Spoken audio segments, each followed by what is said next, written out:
Hello, this is the UCLA Housing Voice podcast, and I'm your host, Shane Phillips. After a short break, we are back with our latest episode. This one is an all Lewis Center special with me, Paavo, and Mike Manville, and we're talking about a study we published earlier this year comparing approval timelines for discretionary and by-right projects, and the consequences of slow and uncertain approval processes for housing production, affordability, and public trust.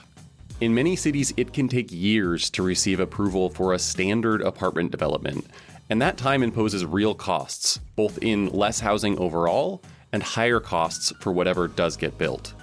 Discretion is a form of subjective decision-making that can increase these costs by adding uncertainty, introducing the possibility that a project proposal might be rejected and hundreds of thousands or millions of dollars wasted, or that city officials will make unforeseen demands that turn a potentially profitable development into a sure loser. Discretion has become widespread in urban planning over the past 50 years or so, and there are some valid reasons for that. But more and more cities are reducing or eliminating discretion from the approval process and shifting to what's known as by right or ministerial approvals. And one such case occurred in Los Angeles 6 years ago.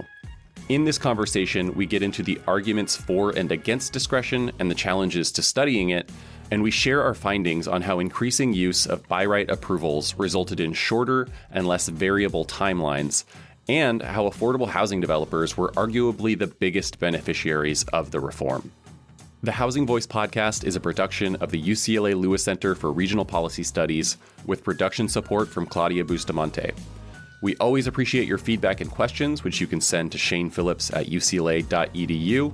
We also, of course, appreciate positive reviews and when you share the show with your friends and colleagues. Thanks to everyone who's helped the show continue growing. With that, it is good to be back. Let's get to our conversation with Mike and Paavo.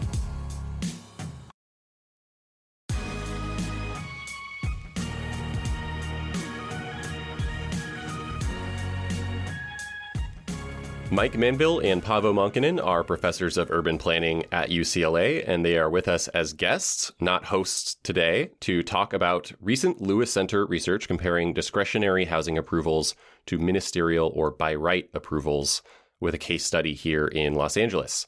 Mike and Paavo, thanks for joining us, and welcome to the Housing Voice podcast for roughly the 20th time. It's great to be back. Yeah, it's great to podcast with both of you, and I'm excited we'll finally get to tell our listeners about the importance of measuring the threshold for site plan review after applying the density bonus instead of before. Yes, that's what we've been waiting 60 episodes to finally do. There's no doubt this is our sexiest episode. I am the only host today, and I'm an author on this, so I'm pretty familiar with the actual study. We'll do our tour as usual, but Paavo, will just limit it to you this time because you are on sabbatical in Lyon, France, and you've been there a month or two. How's it going? What's stood out so far? Going great. It's going great. I'm thinking about it as the San Diego of France. You said only 3 minutes of a tour of Lyon, France. I'm just going to give you a couple fun facts and a housing thing. So it's... the obvious is that there's a lot to be said for a place with a great bike share system and safe cycling conditions. That's kind of one of the biggest shocks to my daily movement compared to LA. But also, I think there's a lot of interesting differences between the US and France in terms of kind of conditions of inequality in cities and racial stratification and like the culture around different, topics of planning that we care about, like fair housing. 2 fun facts about Lyon. It's the birthplace of not only the Roman Emperor Claudius, of the famous I Claudius, who was pretty cool. He was the first emperor born outside of Italy, and he also kind of broadened the Senate to include people born outside of Italy, as well as Jean-Claude Decaux, who urbanists might be familiar with as J.C. Decaux, the company he started in Lyon in the 70s. Why would urbanists be familiar with him? Because you might have seen that on a bus stop near you. That's across right. Around the world. Yeah. Bus stops and I think airports and train stations. Sometimes blamed for Los Angeles having not enough bus shelters because we are contracted with them and they are actually the ones who are supposed to build them. Yeah, I mean, it's a blessing. It's a mixed bag. There are trade-offs to everything. I think he innovated on the public-private partnership that then created this culture of like not wanting to invest in bus stops. Mm-hmm. So in some ways, he's like the stepfather of La Sombrita. That's my hot Deep take cut. for the day. I'm trying to think of how to say hat in French. Housing stuff. I mean, there's a lot of fascinating stuff happening here recently in France. Like they've been moving on metropolitan governance in a way that might be interesting to people in LA or California that are following our efforts to do regional governance. And Lyon is like the most famous case in France so in 2015, they created metropolitan governments across the country in big urban areas. And in Lyon, they have an elected president of the Metropolitan Council, like directly elected in 2020. So that's like a dream that we have had about our regional government that we don't see happening in the near future. And then I guess just the housing thing that has been very interesting to me lately is they're trying to do environmental policy through housing, as many people do. They've passed this law where starting this year, as of January 2023, you can't rent out apartments that are really low on energy efficiency. So like in an effort to get landlords to upgrade apartments, they're slowly phasing in this policy where you can't rent really energy inefficient housing units out. And so that's like a classic, like that sounds like good from an environmental policy perspective, but like everyone that cares about housing affordability is like, wait a minute. So you're just going to lose presumably the least expensive rental units because you can't rent them out anymore. And so TBD, I'll update you when I learn more on what's happening because of that. I anticipate mixed results. Yeah. I mean, you can just, the New York has been pushing a similar type of law for its condos and co-ops. And the fear, of course, is that on the margin, you just push people to places where the housing is more energy efficient and everything else is more energy intensive. Right. So you go live in Westchester County in a newer house, but then you don't live in New York City and the atmosphere doesn't care where the carbon comes from. Yep. You need a holistic approach to planning. How about that? So the article we are talking about today was published earlier this year in the Journal of the American Planning Association, which Paavo made fun of me for calling the big show. JAPA is a prestigious outlet. It is prestigious. And it's titled, Does Discretion Delay Development? The Impact of Approval Pathways on Multifamily Housing's Time to Permit.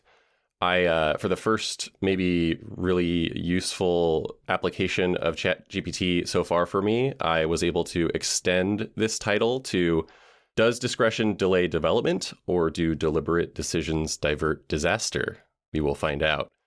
Mike and Paavo are authors on this one, along with yours truly, and Nolan Gray, who's in the PhD program here at UCLA and who we talked to for another episode in episode 27. Big picture, this study looks at the time and uncertainty costs of reviewing proposed housing developments through a subjective discretionary process compared to an objective by right process. We found that discretionary projects were significantly slower and approval timelines were less consistent than by right projects. And while that might seem obvious, it turns out to be pretty difficult to prove for reasons we'll discuss. Longtime listeners may remember our interview with Minji Kim in episode 8, where she shared her research comparing public benefit exaction programs in Boston and Seattle. She found that even though Boston's process was negotiation-based, meaning approvals were highly discretionary, housing projects were approved faster than those in Seattle, which had a pre-approved exaction schedule that was objective and standardized. That seemed counterintuitive, and it's part of what interested us in the study. But as Professor Kim explained, neither city's full approval process was truly by right. Even though Seattle had by right exactions, projects often had to go through other approval processes that were discretionary, and the city's design review board came up as a particularly big discretionary hurdle. We had been thinking about how we could do a cleaner comparison of discretionary and by right processes, and it occurred to us that a recent policy adopted by Los Angeles might be our best opportunity. Turning this over to our lead authors, could you give our listeners a bit more background on what distinguishes a discretionary process from a by right one, and tell us why it's been such a challenge to compare them in a scientifically rigorous way? Sure. I guess I'll start and then Mike can fill in the things I miss. So basically discretionary means that there is deliberation and a vote, usually by a planning commission or the city council itself, on whether a proposal for multifamily housing can go forward through what we call the entitlement process. So many people don't realize that multifamily projects require permission from both the city planning department to ensure that they comply with the rules of zoning and the Department of Building and Safety, which does the actual permitting. So we talk about permitting housing units. Before the permitting gets to even be considered, there's a review by the city planning called entitlement. And so, under a by right or ministerial version, city planning staff review the project. And if it complies with the rules of zoning, it goes forward. They just sign off on it. So it's a much quicker and less uncertain process. The big challenge in studying how the discretionary processes, which, go through a vote, differ from ministerial processes is that very few multifamily projects are permitted through ministerial or by right processes, right? So most, especially larger housing developments, are entitled through a discretionary process.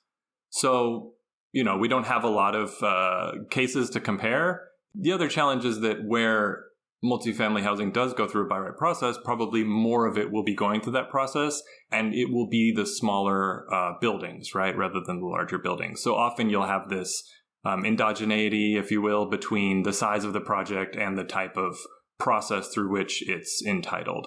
And so the challenge of finding big projects that were entitled through a by right in the same city as big projects that were entitled through a discretionary process is very difficult. Okay, and so why should we care about whether the approval process is discretionary or ministerial or subjective versus objective? If we assume by right approvals are something like a checklist approach, where a project is approved if it checks all the boxes laid out ahead of time by various city policies, I do think it's pretty clear why approvals may be slower for a discretionary process. With discretionary approvals, on the other hand, a developer can propose a project that is code compliant and still have to go through a bunch of public meetings where they may have to change aspects of the project, like its height or its density or its parking, or they may have to get buy-in from neighbors in one way or another, or provide some additional public benefits like more below-market units or open space. So I think it's clear, why discretion may slow projects down, just getting through that process. And most people would agree it is better to have housing built sooner rather than later. But aside from time, discretion can also increase uncertainty and, monetary costs and ultimately make housing less affordable. So how does that work? Yeah, I think there's different aspects to this. And one thing to say from the beginning is that I think it's intuitive to a lot of people that a by right process is going to be faster. It doesn't have to be. What by right is saying is that, as long as you meet the following conditions as a developer, you zip right through entitlement and you go to the building department. Conceivably, a city could have an extremely long list, right? That's actually very hard to meet. But I think in practice, what we see, and this goes, I think, in part to some of the endogeneity problems that Paavo raised, when you do have by right, the list actually is not that long and complicated compared to what happens with a discretionary review. Because the city is interested in approving housing quickly. There's this, and I think we'll get into this when we talk about sort of the way we designed our research. It's very hard to separate a desire to fast track some more housing and get more done from a desire to go ministerial. And that's one reason why these intercity comparisons are often difficult too. If you do find a city that permits a lot of multifamily housing by right, it's very difficult to then compare it to San Francisco, right? Because there's just, Houston and San Francisco, for example, are just very different places. And that's sort of a confound that arises with these intercity comparisons. But to sort of get back to the meat of your question, one of the big things that arises beyond just time is uncertainty. Property development is fundamentally a pretty risky venture. It's risky for the developer. It's also, the developer has to convince their financer to front the money to actually move forward with this. And one of the things these financiers, who at the beginning of the project, they're going to be sort of equity lenders and then maybe a bank down the road, they're going to want to know what the worst case scenario is. right? It's which is understandable. You obviously, a big part of your projections are kind of like, well, we get this building built. Here's what the rents are. Here's my most likely return. But you wouldn't be doing your due diligence if you didn't say like, okay, well, what else could happen? What could go wrong? What are my risks? And when you have a discretionary process, when you sort of open the door, and we'll talk more about this, I think, when we talk about how discretion actually works, when you open the door to a city government just introducing at various points in the permitting process unforeseen conditions. The most common one, perhaps, is like, can you set aside a certain amount of your units for affordable housing? But they really run the gamut. For lack of a better way of saying it, that can scare a lender. They might say, well, this, you're telling me I have to front this money, but it may be that sometime between now and the time you get the permission to build, our costs go up 30% or something like that. And so when discretion is sufficiently complicated and unpredictable, it's not just that time can go on, which of course it can, and that becomes more expensive. And it's not just that your labor costs rise because you're hiring attorneys and consultants and so forth to do all this negotiating. You could also reach a point where the conditions being laid down by the city are sufficient to just kill the project. And if one project hits that point, probably there's 3 or 4 that were waiting in the wings that people decide not to move forward with because everybody sees what happened to that proposal and decides not to pull the trigger on the ones they were entertaining. Yeah, I mean, just to add on this uncertainty thing, I think you can also create a context in which the existing zoning of a parcel is kind of an entry point for what's possible. But if every project is deviating from that zoning, developers are gambling almost on what they can get away with in terms of how big or how much density for a parcel. And so, you kind of lose the point. I mean, I think it's just funny to think about. We have all these, especially in LA, a very complex set of very specific rules about what you can build on a piece of land. But that's not actually what you can build on a piece of land, right? So you create the situation of uncertainty downward in some sense, where you have to, pay off the city in various ways, or maybe not even get approved, but also upward, right? So in some parts of the city, maybe you can get much more bulk in your building. Yeah, I do want to underline that point about the costs of uncertainty in the projects that don't go forward, because I think it's not really appreciated how, if you don't know if the cost of some exaction, some demand made by the city, a common one that has happened here in Los Angeles lately is you hear about the Department of Water and Power requiring, some large investment in the mostly public infrastructure, but it could cost you, $1 million, $2 million, depending on the size of your project. If you don't know if that cost is going to be $50,000 or $2 million, as like a responsible developer, you have to go into that project or the planning for that, assuming the worst. And if you can't afford a $2 million cost, the project just will not be proposed. And in other kinds of industries, I think you might be able to kind of take those risks and have it average out. If the average cost is $200,000, and sometimes it's 50, sometimes it's 2 million, but it's 200,000 on average. If you're just doing dozens of projects every year, then it's probably going to be fine. But development is a really kind of intensive use of your time. And so you might only do a project every few years. And so if one goes poorly, if the city or whomever demands more than you expect, then that can completely just kill your business, because 3 years of work is just down the drain. You've lost your investors' money, and you're probably not going to easily get it again for the next project. That's right. I think sort of related to that is this idea that there's a lot of uncertainty in development. You might start doing your building and realize you have to underpin the building next door, or that the excavation's harder and things like that. But one thing that makes the exactions that arise in a discretionary approval process a little different from it costs more than you anticipated to construct the building is that if something goes wrong and your construction's more expensive and then something goes wrong with the building, your lender can always take the building back. But if as part of approval you had to build a bus stop or widen an intersection or, pay $500,000 to the city's historic preservation fund, I mean, that's just gone, right? So there's not even an asset that you're lender, whoever it may be, can reclaim when everything goes south. It's just, the money's just a wash. And so it's an expense that's even more, it creates even more risk aversion by the lenders. And I think as we can talk about, these menus and off-menu exactions, and we'll explain that in a moment, I imagine they can go from being conditions that the average person might look at and say, oh, I think it makes sense to ask a developer for that, to sort of really extravagant, kind of like, oh my God, I can't believe as a condition for building housing, someone had to do this. Mm-hmm. So they really do run the gamut, and some of them really are quite expensive. So I think, we've been and will continue to be kind of negative about discretion here. And sometimes policymakers increase discretion in housing in bad faith. They do it because they don't want anyone building more homes and they want to make it as challenging as possible. But there are well-intentioned reasons for discretion and subjectivity in these processes too. So I think we should note that even if we believe there are good reasons to use by right approvals more frequently than we do, there are still cases where discretion is appropriate. So what is the argument in favor of discretionary approvals? And maybe as a corollary, what are some concerns people might have about by right processes?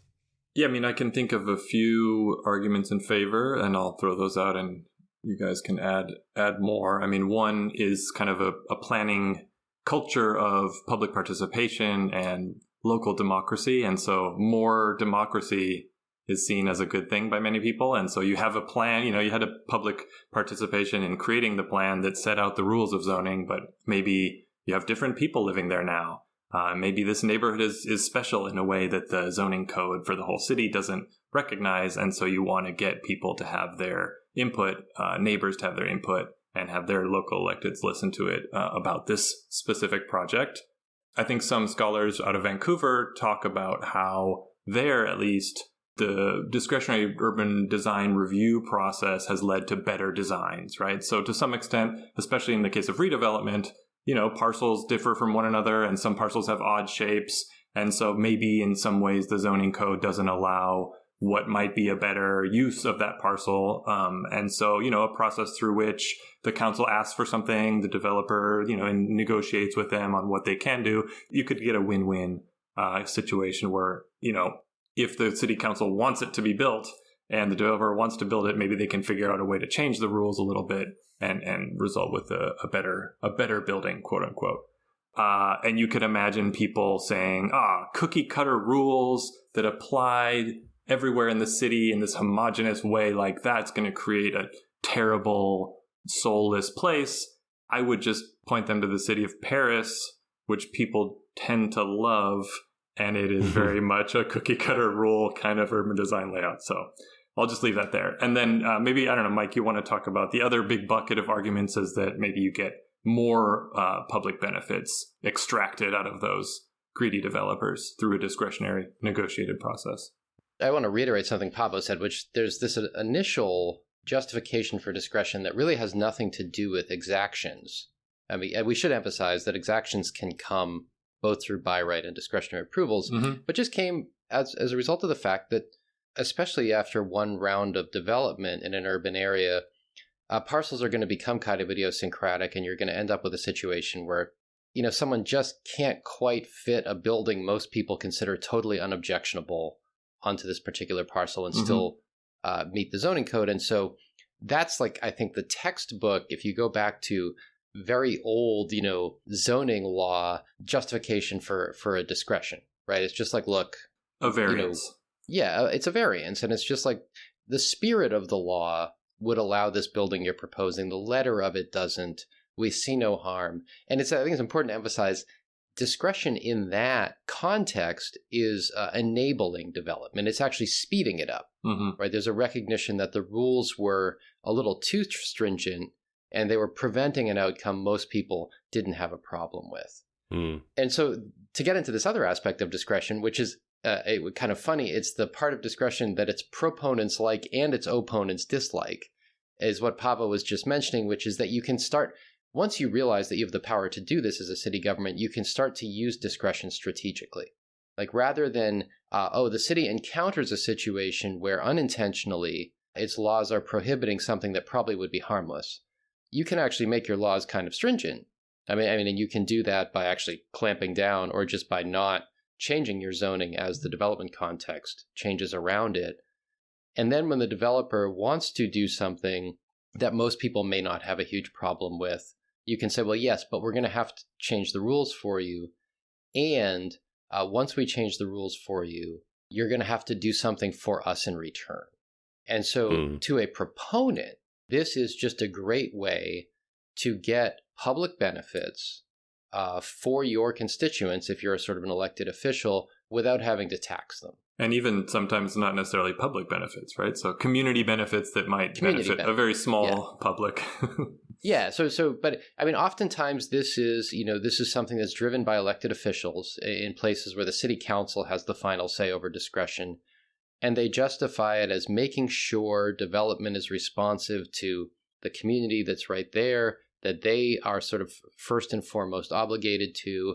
And this is where you get sort of the alderman's prerogative practice in Chicago, the councilmanic prerogative in Philadelphia. Of course, it's a huge part of zoning in Los Angeles. The way this sort of works in LA and in other places as well is basically that the city can have a schedule of exactions, right? That if you're a developer and you walk in, even for a by right proposal, and you're going to look at this schedule and say, all right, you want to build this type of apartment building, you're going to have to do X, Y, and Z. And that might be an affordable housing set aside. It might be, you have to widen an intersection or something like that. And those are expenses for the developer, but the developer does know about them ahead of time. Mm-hmm. Once you need a discretionary approval, the city can take you, as the saying goes, off schedule. And once you're off schedule, the sort of pivotal difference that arises is that you are no longer constrained by what in planning jargon we call the rational nexus. And the rational nexus basically says, it's a sort of legal protocol that says anything you exact from a developer as a matter of course has to respond directly to an impact of that development and in proportion to that impact. And so if you think, for example, that this development is going to quote unquote create 300 daily vehicle trips and therefore congest an intersection by 6 seconds of delay or something every time people go through the intersection, then what you could ask that developer for is only something that reasonably would mitigate that amount of vehicle travel and that amount of delay. And so this is why you might see, as a matter of course, cities saying the developer has to put in a left turn lane or something like that. And that may or may not be a good idea, but it conforms to that rational nexus.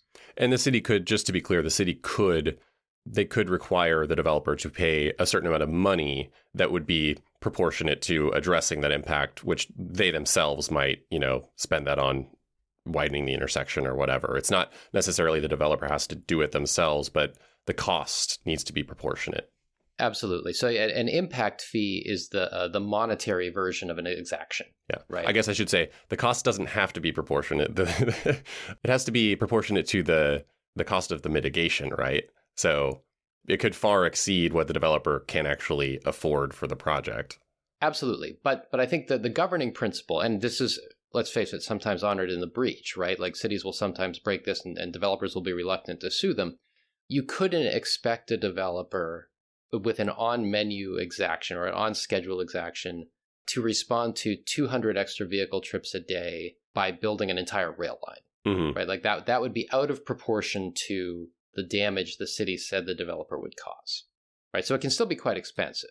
The reason I'm sort of winding up to all this is that once you go off schedule, once you need a discretionary approval, that goes out the window. And it's not too much of an exaggeration to say that now you're just in a straight up negotiation. And the city can say to the developer, we got some things we want to have done. And if you want this building permit, you should do them. Mm-hmm. And this is where you get these like amazing stories, right? Especially in very strong real estate markets of developers doing things that have absolutely nothing to do with what they're building in exchange for building permit. Probably the most famous one in Los Angeles is that in exchange for the City Plaza in downtown, right across from where the Disney Concert Hall is now, the Museum of Contemporary Art was built. Right, that was an exaction for an office development.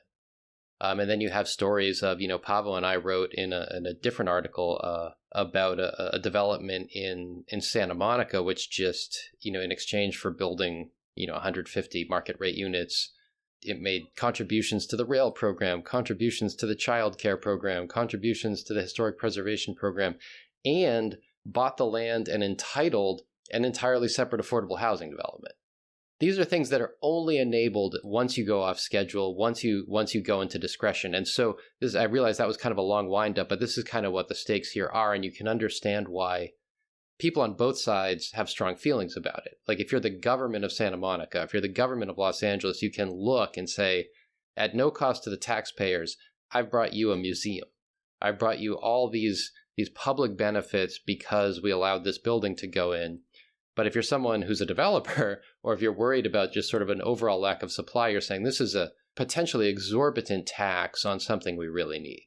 Can you just, for the benefit of the listeners, directly connect that to housing affordability?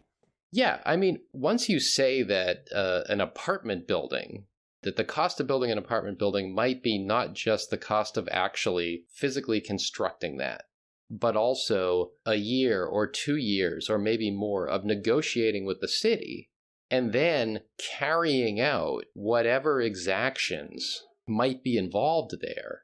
I mean, I think there's two ways to think about it. One is just like you're going to get less supply because not that many developers can do that, right? And it's going to be very hard to build big buildings. It's actually going to be even harder to build smaller buildings, and really you might only get a relatively small number of large buildings by developers who have those, both the financial and the political resources to move those forward. I think that what you get is a development environment that works for a small handful of deep-pocketed, politically connected developers, right? Who have the financial resources to pay the lawyers, to hold on to the land, to do all the negotiating and meet the exactions, and to, in the worst of situations, kind of grease the palms of the people who hold this. I thought we were going to get to the bags of cash later, but let's we're go. We're going to get to it later. Sorry.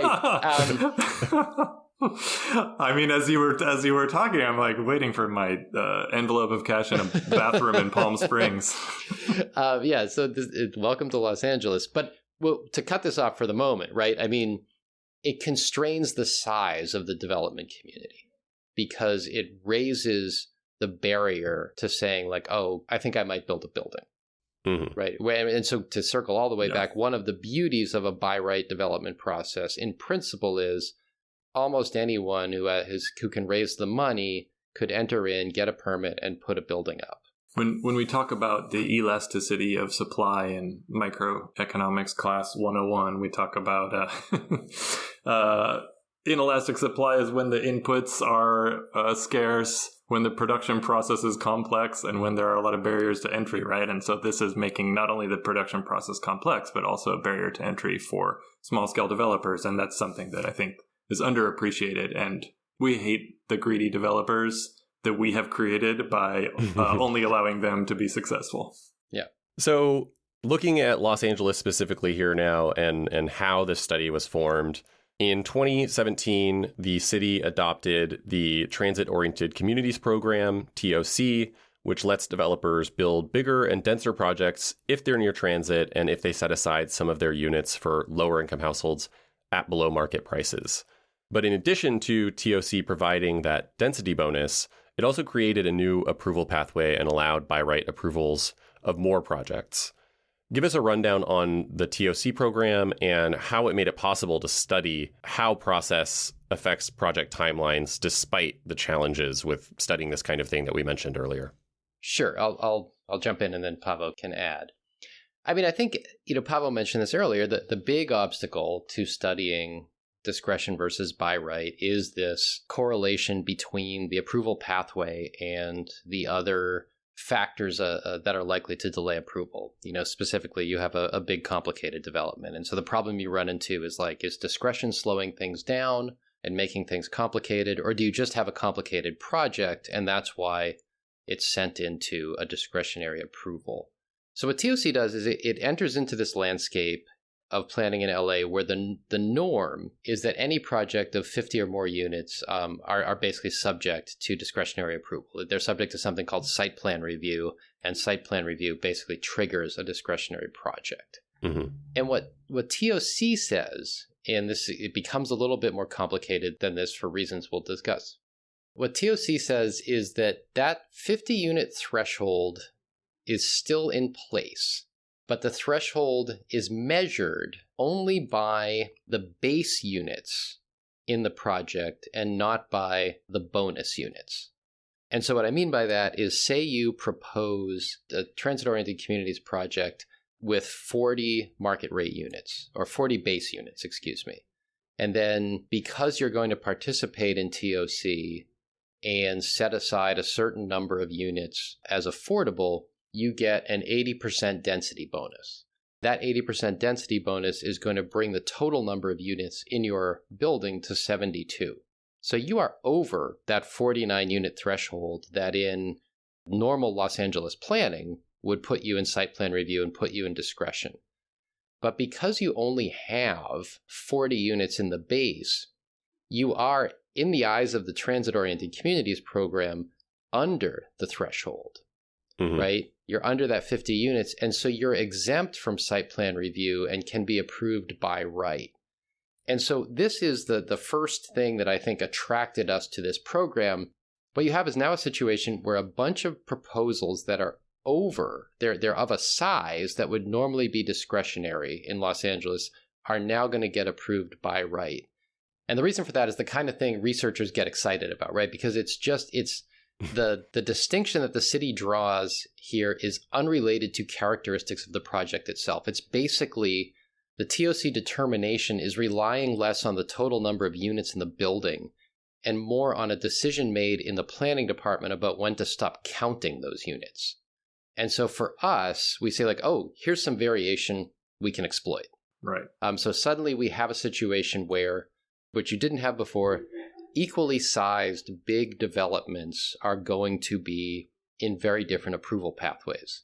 And Paavo, do you want to talk a little bit about how it gets even more complicated than that or better than that? Well, yeah, I mean, I would just add that something else that interested us is the kind of geographic scope of TOC. So only a quarter of LA City's land is within a TOC boundary, but actually a majority, 66% of land zone multifamily is in a TOC boundary, just given the relationship between where land zone multifamily and transit is located, right? And so we were also thinking about exploiting this, geographic boundaries of the TOC program, right? It's only limited to land within a certain distance of metro stations and high quality transit areas. So, yeah, I mean, I think that was the big attraction. Was there something else that I missed? There's one more thing. So then on top of that, you have this additional complication that not every TOC development, even ones with substantial bonuses, are going to be approved by right. Because this is planning in a big city in the United States. Nothing is easy. There's 3 different reasons why a TOC development might still get put into discretionary review.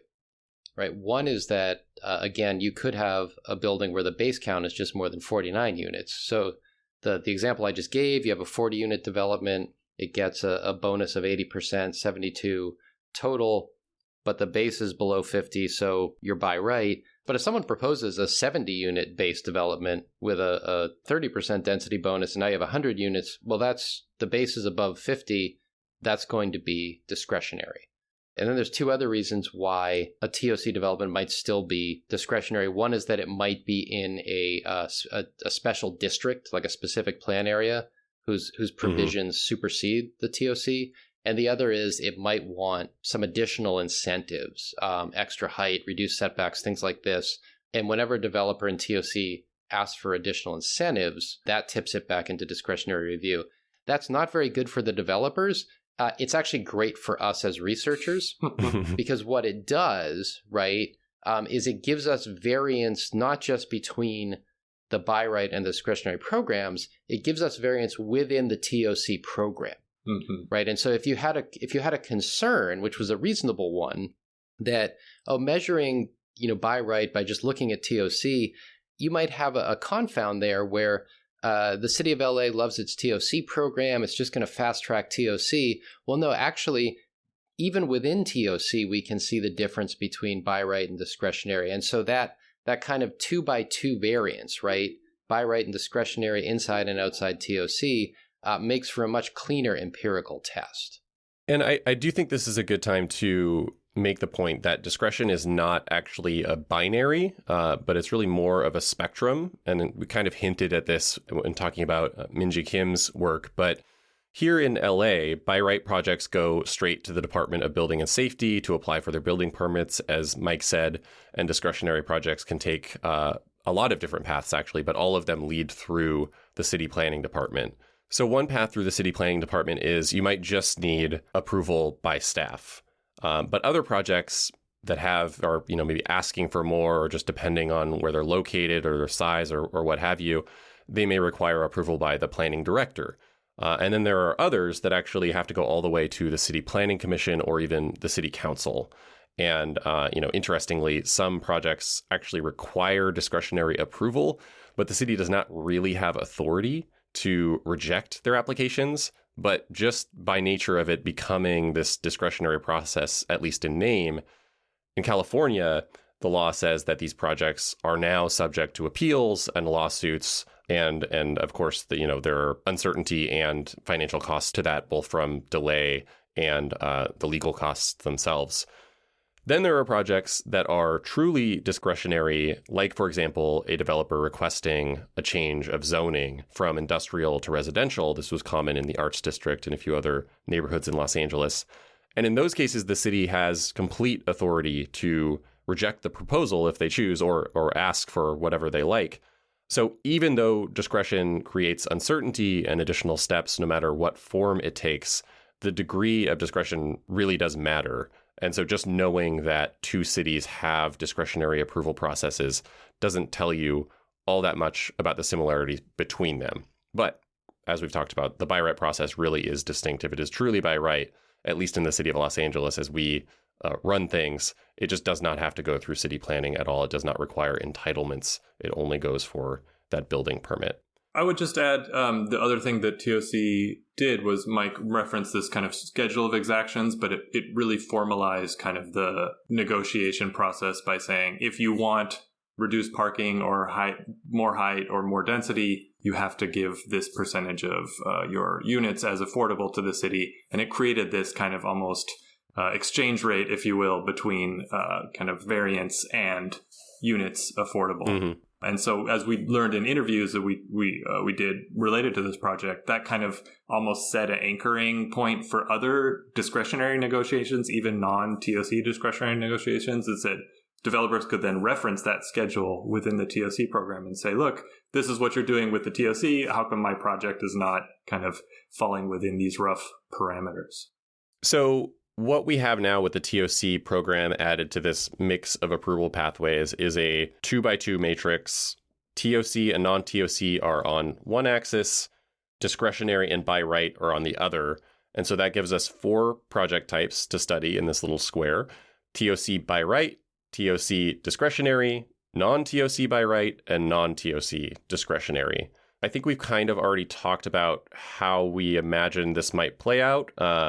Certainly, we thought that by right would probably be faster. And we talked about why we thought maybe TOC would be faster. It's sort of simplifying what developers can ask for, because they automatically get density, floor area bonuses, and then also parking reduction.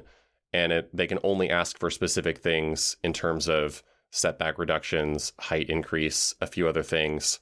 Other types of discretionary projects, non-TOC projects, can ask for really anything, and it's just up to the city to decide whether they want to approve that or not. And of course, developers try to be strategic about asking for things they're likely to receive and other projects have received in the past.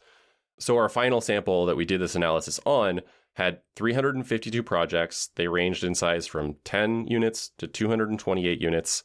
Between these 4 categories, how did the approval times differ? And, as I already said, not just by right versus discretionary, but also TOC versus non-TOC. What do these approval timelines look like? Yeah, I think it's first also worth pointing out that we did have a nice range of projects over these different categories. So we had like 90 TOC projects and the rest non-TOC. About half of the TOC projects were discretionary. More of the non-TOC projects were non-discretionary. But there was there was a lot of range. And in terms of size, there was a lot of range in sizes. There's a lot of overlap in sizes of projects like we wanted there to be. So that was good, actually. So the median size for the TOC projects was 44 and 32 units for the discretionary and non-discretionary. And for the non-TOC, it was a bit bigger difference, right? So the median size for the non-discretionary projects was not surprisingly much larger than the median size for the by right projects. Listeners at home, how long do you think it takes before you get permitted when you submit a application to build multifamily housing in Los Angeles? If you said well over a year, you would be correct. Looking at the raw data, the median approval time for non-TOC discretionary projects, so what we expected to take the longest, was actually over 2 years, 750 days, whereas by right non-TOC projects took less than 500 days, right? And so that's, like the confound that the discretionary projects are larger that we mentioned is playing some role there, probably, that we're going to talk about in a minute. With the TOC program, their discretionary projects took 500 days and the by right projects were 60 days faster. So even within the TOC, even as it's a pet project of the city and perhaps getting its special attention by the planning staff, it's still not quick, but it's a lot quicker than the non-TOC projects. And we also looked at the variance in approval times for each pathway, which listeners can just think of as how much and how often the timelines deviated from the average. Variance is not by any means a complete measure of uncertainty, but it is at least one element of uncertainty.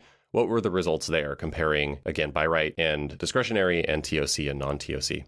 Yeah, we measure this with a standard deviation, and for a by right TOC project, the standard deviation was 213 days. For a by right non-TOC project, it was 211 days. When you get into discretion, it gets up a little bit higher. So a discretionary TOC project, the standard deviation was 269 days. And then the discretionary non-TOC projects, again, the ones we expected to have the most uncertainty, it really showed this. The standard deviation was 407 days. Wow. Yeah, and you can see it in one of our charts in the article, which is, I should note, free to view. You don't have to have any special subscription or anything. You can see just the variation in the box plot form, how it's just a much wider range of possibilities for these discretionary non-TOC projects in particular. Is there anything we should know about how applying various controls to this analysis changed the results? Yeah, I mean, the good news is for the researcher that the controls don't change much. I mean, they do. The difference is smaller, right, when we include project size especially, but including this controls for how much parking is required, the locational features, neighborhood characteristics doesn't really change too much the difference between by right and discretionary project timelines. Yeah, I mean, what I would just add is, along those lines, in the regressions that really are the meat of the analysis, we tried to control for a bunch of other things that might complicate the permitting of a project. And so size is the big one, but we also included... We sent our GSRs on some fun adventures with this one. Yeah, we put in if the project had ground floor retail, because that opens up a whole other can of worms at planning. If a project was located on an intersection, because sometimes that opens up the door to more traffic impacts. If a project had a non-rectangular parcel, because sometimes they're harder to build on and they're therefore harder to permit. Some aspects of the neighborhood, aspects of the amount of job access that's available in that location. I think we did that by zip code. And basically this coefficient on by right approval was consistently pretty sizable and negative, suggesting that it really does, having that by right, even controlling again for whether or not it's in TOC or not, it really does speed up approval. And I think the one other thing I'd add about this is that we also, in some of the specifications, really just condensed the sample to those projects that hovered right around that 50-point cutoff. One of our referees made a good point when the article was getting reviewed. They said, well, you've got some projects in here that are 10 units and some that are 400. They're so far on either side of this threshold. Like, do they really matter? And we thought that was a fair point, but when you did condense it to, I think, projects of between, I forget the exact numbers, but 35 and 60 units or something like that, the result was pretty much the same thing. And so it really does suggest that being on either side of this threshold and getting into that different pathway, it really does matter for how fast your project gets permitted. Yeah, and we also worried about the geographic aspect of this a little bit, just given that the boundaries are determined by proximity to transit. And so, it is nice to note that there are non-TOC projects within the TOC boundaries. And we did some playing around with limiting it to near the TOC boundaries in the same way. And if we would love to hear from people if there are controls we're missing, right? As good analysts, we're trying to throw everything at it to make that coefficient on discretion disappear, and we weren't able to, but there might be something we're missing. I don't think we need to get much further into methodology here, but I'll just note that measuring approval timelines is a challenge, and it relies a lot on the quality of the data available to you. And I will give the Los Angeles City Planning Department credit for not only being pretty forthcoming with the data, but having some I think, fairly unique elements in their tracking. So specifically, one thing they do is they account for the time where they have reviewed an application and sent it back to the developer, and that time is called hold days. It's days where the delay is no longer kind of in the court of the city planning department. And so they can account for developers who might just be slower about reviewing their projects, developers who have, submitted an application strategically because some new fee or regulation is coming soon and they want to be grandfathered in before it. And so we were able to take account of that. I did want to bring one other thing that was considered into this conversation, though, because I think it's just interesting.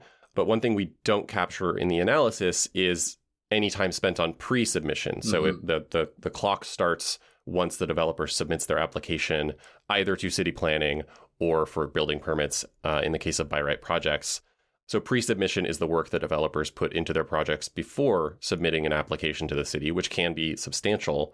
We write in the article that it is possible by right projects or TOC projects require more pre-submission work because we can't measure it. And if that were the case, then we'd be undercounting the actual time spent on these projects, and it would call into question the validity of our results. But if anything, the opposite is probably true, or we think it is probably true. And we suspect that these discretionary and non-TOC projects that have longer formal timelines after submission probably also require more pre-submission work on average too. So could you just say why we think that is? Yeah, I mean, I think, again, there's no real systematic way to verify this, but the nature of the discretionary approval is that that at some point you're going to have to win at least one vote, right? You're going to have to get the planning commission to vote for you. You're going to have to potentially get the city council to vote for you.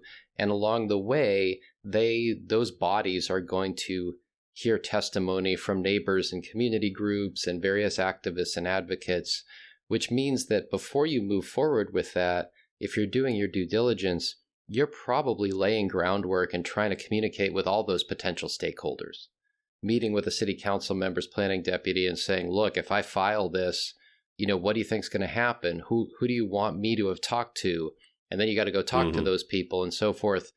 And by right, you just file it. And if you hit the checkbox, like you move forward. We did some interviews for this project before we started getting into the data analysis. And one of the interviews that really stuck with me was a developer who had a by right TOC project and went out of just a courtesy to visit the neighbors. And all the neighbors came in and they were kind of laying into him for how he was going to ruin their neighborhood. And one of them finally just threw up his hands and said to the rest of the group, he doesn't have to listen to us. And they all sort of came up short and said, is that right? And the developer said, in fact, it is. This is a ministerial approval. I'm being polite. And you can like that or not like it, but it does strongly suggest that pre-submission process is going to be much longer for the discretionary approvals and not the by right. Coming back to Minji Kim's work on public benefits or exactions, let's talk about how these TOC projects compared to non-TOC projects in LA. As a reminder, it is generally believed, and maybe true, that discretionary processes allow cities to negotiate for more public benefits like open space or below market units compared to by right processes. That's what Kim found in her analysis. But in this case, we found the opposite. Not only were a larger share of units reserved for lower income households in both discretionary and by right TOC projects compared to non-TOC, but also a huge share of the below market units in TOC projects, specifically the ones that did not receive public funding, were restricted to extremely low income households, which is a much deeper level of affordability than you see in most projects, whether subsidized, publicly subsidized or not. And therefore, it is more costly to developers to provide those extremely low income units. So what do we think explains that? Well, I think one finding that was really interesting with this. I think rather than thinking about it as this being a better way to do public exactions, I think it's more the case that affordable developers really liked the TOC program, right? So we saw a lot more 100% affordable projects being built through the TOC program than in the non-TOC program. So just for some numbers on that, about a quarter of the TOC projects were 100% affordable, compared to only 12% of non-TOC projects. So that was one thing where, I think a lot of LA, the statistic that you might see a lot is that a lot of LA's subsidized units are being produced through this program, but I think actually a lot of those units are in these affordable projects. Mm-hmm. Yeah. When we looked for what people kind of classically think of as an exaction, which is, affordable units within market rate developments, they were about the same across the two. So they were comparable. And, this was not the main purpose of our study. So I would hesitate to, just look at these associations and say, okay, well, we've overturned this piece of conventional wisdom. But at least, again, there aren't too many valid within city comparisons. I think ours is one of the very few. And what it does suggest is that it's not obvious that for the types of run-of-the-mill exactions cities sometimes want, that discretion has to be the way to go. I mean, the obvious caveat to this is that if you are building your zoning regime around the idea of extravagant exactions, if you're Santa Monica, if you're Los Angeles in the era of Mocha, you need discretion to do that for sure. But I mean, I think the three of us probably agree that that's a terrible way to build a zoning code. Mm-hmm. Right. And a terrible way to provide welfare. Yeah. Which should be done through taxes. Yeah, it's a lousy way to do the social safety net. It's a lousy way to do public services. It's a lousy way to do land use regulation. But if you are invested in it, then you need discretionary review. And I think Paavo's point is really important too, that the fact that affordable housing developers, publicly subsidized developers are, especially interested in this. I don't think that's all that unique. I think a lot of times policies like this that are, quote unquote, pro-development are framed as pro-developer, meaning for-profit, rich people, greedy, whatever, they're going to make more money. But in fact, a lot of times it tends to be the affordable housing developers who benefit most. And I think another example of that was in San Diego when they eliminated parking minimums for housing near transit, and housing production increased. But, maybe, 20, 30% or something, not massively, but the production of below market units in both for-profit, unsubsidized and publicly subsidized projects rocketed up. I mean, I think in the unsubsidized projects in particular, the number of units coming from affordable units being produced went up by like 500% or something. And so that was the largest beneficiary, arguably, of these projects. Was that increase in affordable housing. And so I just want to kind of draw attention back to that. But we started to touch on corruption and we held off. We're near the end here, so let's get back to it. It is certainly relevant to these policy conversations, especially in Los Angeles, unfortunately. In the past several years, multiple city council members have been, I think, convicted in at least two cases of soliciting or accepting bribes from developers in exchange for shepherding their projects through the political process, which is to say the discretionary process. Mike, I think your previous work you've done with Tanner Osman on growth revolts relates a lot to this too. So what is the relationship between discretion and corruption, and also between discretion and public trust, even if no one is acting corruptly? Yeah, the LA is, of course, it can't do anything halfway, right? So it's gone all the way to full-scale corruption with its discretionary review. But I think the point Tanner and I make is related to something Paavo said earlier, which is that a thoroughgoing discretionary regime is one where no one can really predict with a lot of certainty what's going to be built and what won't. And of course, that undermines the entire idea of zoning. Right? Zoning has always been an imperfect system, but to the extent it has some merit to it, it was that it offered a degree of predictability and stability to people in the city. Certain things were going to be allowed in certain places, and there was going to be a process for changing that. And in Tanner Osmond and my article about sort of discretionary review that we wrote 5 or 6 years ago now, there's a quote at the beginning from a legal scholar named Richard Mandelker that says something like, the true measure of a city's desires cannot be found in the zoning code. It has to be found in the zoning amendment. What's meant by that is that in a discretionary regime, the zoning code doesn't really tell you what the city wants. It's just a starting point for negotiation, and you find out what the city wants when you start negotiating. So you might have a situation where the city says there's no buildings allowed above 36 feet. But what's really meant by that is there's no buildings allowed above 36 feet unless you can really make it worth our while. And that can start to alienate citizens who thought they had moved into a place where 37-foot tall buildings weren't allowed.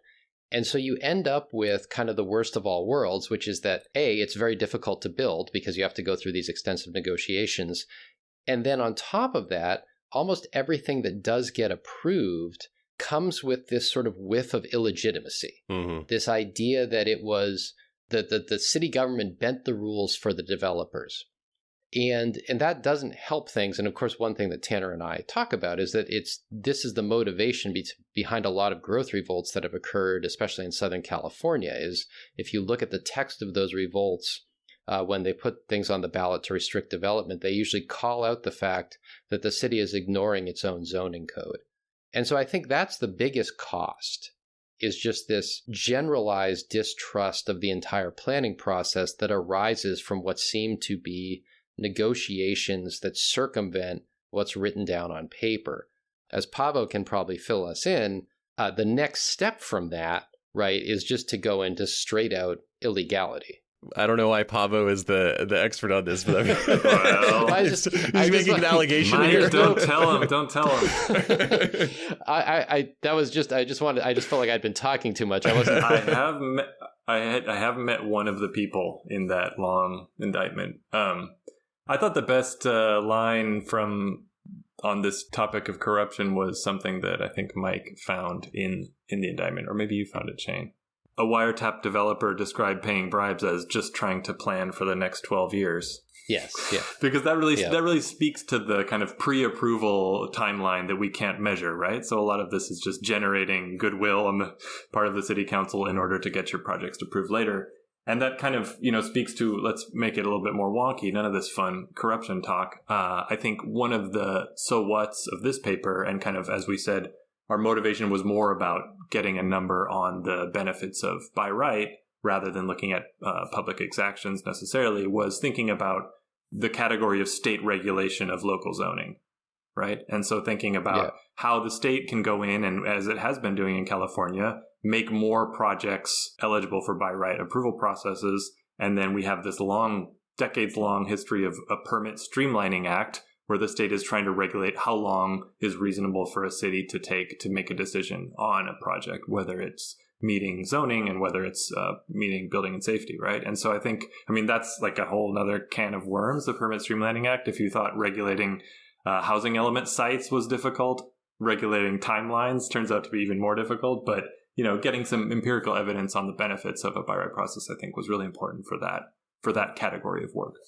Sorry, I'm going to jump back. I do want to tell the listeners what happened in LA with the corruption. Yeah, you should. In the worst of situations, it doesn't take long for this to segue into just flat out corruption. And so just to deliver the goods that we've promised since the beginning, what happened in Los Angeles is that the City Council Committee, the Planning and Land Use Committee, or PLUM, that actually approves these discretionary proposals, a number of the council members on that committee went from asking for things from their districts to then asking for, it starts innocently enough, donations to their favorite nonprofits And then it just culminated with they just wanted cash. And anybody who's interested in sort of municipal corruption can find the indictments and the various news articles online, because it just ends up being like a kind of bad movie where these city council members and their top aides are meeting with developers in Las Vegas and literally getting handed paper bags full of cash in exchange for basically putting their buildings through. And it's corruption, and corruption is unforgivable. But what's really tragic about it is that these payments are debasing the municipal government over things that like probably shouldn't be illegal. I mean, the bribe is illegal, of course, but someone is paying... Thank you for clarifying that. Yeah. The bribe is absolutely legal, but someone is paying a bribe so that they can build a 26-story tower in downtown Los Angeles. Like, how did we get to a position where you had to pay a bribe to build a moderately tall building in the downtown of the second largest city in the country? I mean, so that's the sort of... It doesn't happen all the time, of course, but that's the kind of tragic end game of discretionary review, that a lot of power ends up being vested in relatively few people. And if you don't have sufficient monitoring, they may not leverage that for the public good. And then what you get, basically what we had happen in Los Angeles, where, you know, a bunch of FBI guys and windbreakers are swarming through City Hall, seizing computers and arresting local officials. It's in retrospect, I think even the biggest proponents of discretionary review have to consider that it might have been better to just say it was okay to build a tall building in downtown Los Angeles. So as our closing question, I just would like us to talk a little bit about what other benefits might accrue from shifting to more by right approvals that we may not have spoken about so far. So I can throw out one, which I think is, you know, at least as planners, as people at a planning school, maybe this is kind of a little in the weeds, inside baseball or whatever, but a lot of planners spend their time reviewing projects for zoning compliance and like much more detail than that, or managing these public meetings where people just show up and yell about the projects and not much changes most of the time. And it would be great if those planners could use their time in other ways, like planning, for example. And I think most planners feel the same. These are the kind of jobs, the ones where you're staffing these meetings and writing the same report showing why, the 100-page report showing why this project is compliant and should be approved, is not their favorite part of their job. But what else can we think of here that I might... don't know if planners' happiness is high on my list of things that this does. But I mean, I think the big picture is... I think it matters, though. Yeah, sure. Okay, sure. I care about those. I mean, I care about put those planners. aside their happiness, there's also just, we're spending money Sure, for I them don't to think do it's a huge something, amount of and maybe money. they should be doing something that's more... I mean, I think the big picture is we need housing affordability, right? And so, Yes, of right, course. having a plan where we say we want a lot of housing built and this is what you need to do, and creating a kind of boring system through which small businesses can build housing developments, I think would be fantastic, right? Rather than this bizarre Kafka-esque way to get to building something that people actually need and is good for the world.